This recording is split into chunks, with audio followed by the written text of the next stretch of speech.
ini ya. Ini tadi yang sudah saya jelaskan ya tentang agama. Secara khusus dijelaskan tentang pasal 29 ayat 1 dan ayat 2. Ini tadi yang saya jelaskan. Sekarang kita lanjut teman-teman. Nah, ini jawabannya yang D ya. Oke, nah sekarang ini juga pembahasannya akan meluas nih teman-teman. Jadi di sini kan deskripsi wilayah negara kesatuan Republik Indonesia itu sesuai dengan pasal 25A. Jadi pasal 25A itu bunyinya gini, negara Indonesia berbentuk kepulauan yang bercirikan Nusantara. Ya, jadi ketika kita negara kepulauan yang bercirikan Nusantara, itu kita tuh punya dampak tersendiri sebagai negara kepulauan. Nah, nanti kita akan bahas materi ini di materi tentang integrasi nasional ya. Jadi kita akan membahas tentang materi integrasi nasional dan ancaman negara Indonesia dengan negara lain. Apa sih maksudnya? Teman-teman harus ingat pasalnya dulu. Pasal 25A itu tentang negara kepulauan. Jadi dampak daripada negara kepulauan itu, kita akan memiliki batas wilayah yang berbeda dengan negara lain. Ya. Oke. Jawabannya memang dia ya, memiliki batas yang berbeda dengan negara lain. Maksudnya gimana? Nah, kita itu akan memiliki batas yang berlapis ya. Jadi ini diatur oleh hukum laut internasional, di mana batas laut kita itu berlapis yang disebut dengan, ini saya kasih penjelasan ya. Batas laut teritorial 12 mil dan batas zona ekonomi eksklusif 200 mil. Sebenarnya ini ada filosofi penggambarannya ya teman-teman, tapi saya tadi belum bisa menemukan itu. Supaya teman-teman lebih memahami nih. Jadi kalau misalnya yang sering ditanyakan soal berkaitan dengan ini itu sebenarnya nanti meluasnya di ini teman-teman. Kalau teman-teman pernah dengar tentang illegal fishing ya, atau misalnya pelanggaran wilayah yang dilakukan oleh Cina terhadap Indonesia di Laut Cina Selatan. Nah, ini berkaitan tentang batas wilayah. Jadi teman-teman harus ingat, oh itu diatur di pasal 25A, karena kita negara kepulauan, kita itu punya batas yang berbeda dengan negara lain yang bukan kepulauan. Ya, intinya kita itu diatur di hukum laut internasional atau UNCLOS ya, sebutannya gitu supaya teman-teman ingat ya. Di buku pasal 25 ada dua, Kak. Maksudnya gimana nih? Ini pasal 25A, bukan pasal 25. Pasal 25A. Ya, pasal 25A. Karena beda ya, pasal 25 dan pasal 25. Pasal 25A. Ini tentang bentuk negara kepulauan. Nah, tadi ya, dampaknya apa ketika negara kepulauan kita punya batas yang berlapis dan itu menyebabkan masalah. Bukan masalah sih, ancaman terhadap bangsa Indonesia, di mana terjadi pelanggaran batas wilayah. Nah, ini yang akan menjadi pertanyaan-pertanyaan hot nanti teman-teman di soal, karena bisa saja yang ditanyakan adalah, dia melanggar batas mana? Laut teritorial kah? Atau zona ekonomi eksklusif kah? Atau contoh pelanggaran batas wilayah tersebut? Intinya teman-teman harus memahami bahwa berkaitan dengan itu adalah karena kita negara kepulauan, kita punya batas yang berlapis gitu ya. Materi ini nanti dijelaskan di integrasi nasional, materi integrasi ya. Tapi karena berkaitan dengan pasal, ini saya harus jelaskan meluas nih, ya 25A negara kepulauan. Gitu ya teman-teman ya. Kita lanjut pasal selanjutnya. Soal selanjutnya. Makna yang terkandung dalam wacana tersebut. Nah, ini apa nih? Tentang apa nih teman-teman? Jawabannya apa nih teman-teman nomor 3?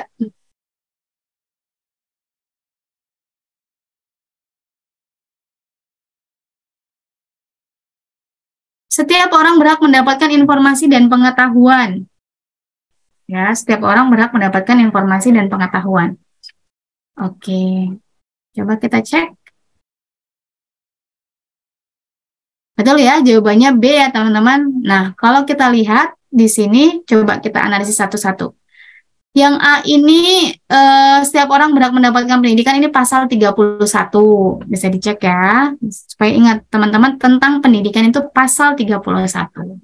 Ya, oke, coba kita next-kan saja. Nah, ini ya. Ini tentang tadi mendapatkan pengetahuan, informasi. Nah, tentang hak asasi manusia ya. Ini jawabannya tadi mendapatkan informasi dan pengetahuan. Coba di sini berarti yang mana nih? Yang poin yang B yang mana? Pasal berapa? Ayo teman-teman, pasal berapa nih?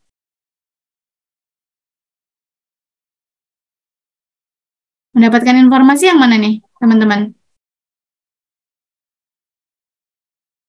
28F ya. Oke.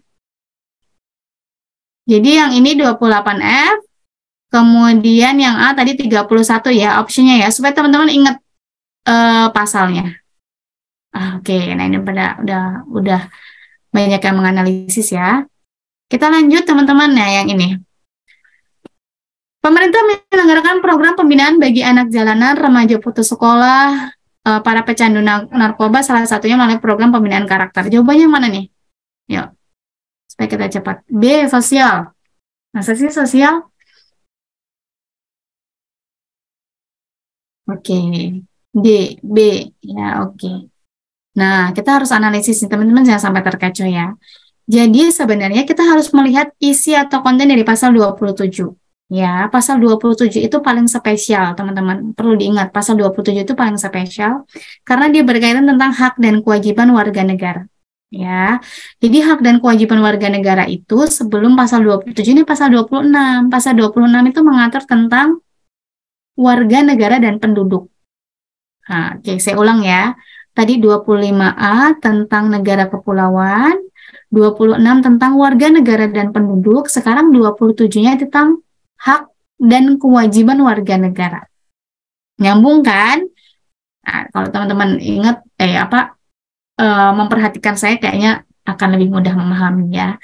Kenapa pasal 27 ini spesial? Karena biasanya dalam satu pasal itu dia membahas hal yang sama. Misalnya tadi ya, pasal 29 ayat 1 dan ayat 2 itu kan membahas hal yang sama kan tentang agama. Tapi di pasal 27 ini membahas 3 hal yang berbeda, karena pasal 27 ini terdiri dari 3 ayat. Coba ini saya bahas nggak ya, ada pembahasannya nggak ya? Jadi jawabannya itu yang D, bela negara. Nah sih? Oke. Kenapa sih bela negara? Kita cek ya. Nih, jadi pasal 27 itu terdiri dari 3 hal yang berbeda. Satu tadi, pasal 27 ayat 1 itu tentang persamaan di mata hukum dan pemerintahan. Ya, jadi di mata hukum dan pemerintahan itu maksudnya adalah kita tidak boleh mendapatkan diskriminasi. Itu yang pertama pasal 27 ayat 1. Tadi Bestian nama pasal berapa? 28. Ayo, dari pasal 27 ayat 1, temenan nama pasal berapa, teman-teman? Oke, pollingnya B. Saya sudah sampaikan pollingnya keliru ya. Kemarin saya sudah ini tapi belum sempat diperbaiki.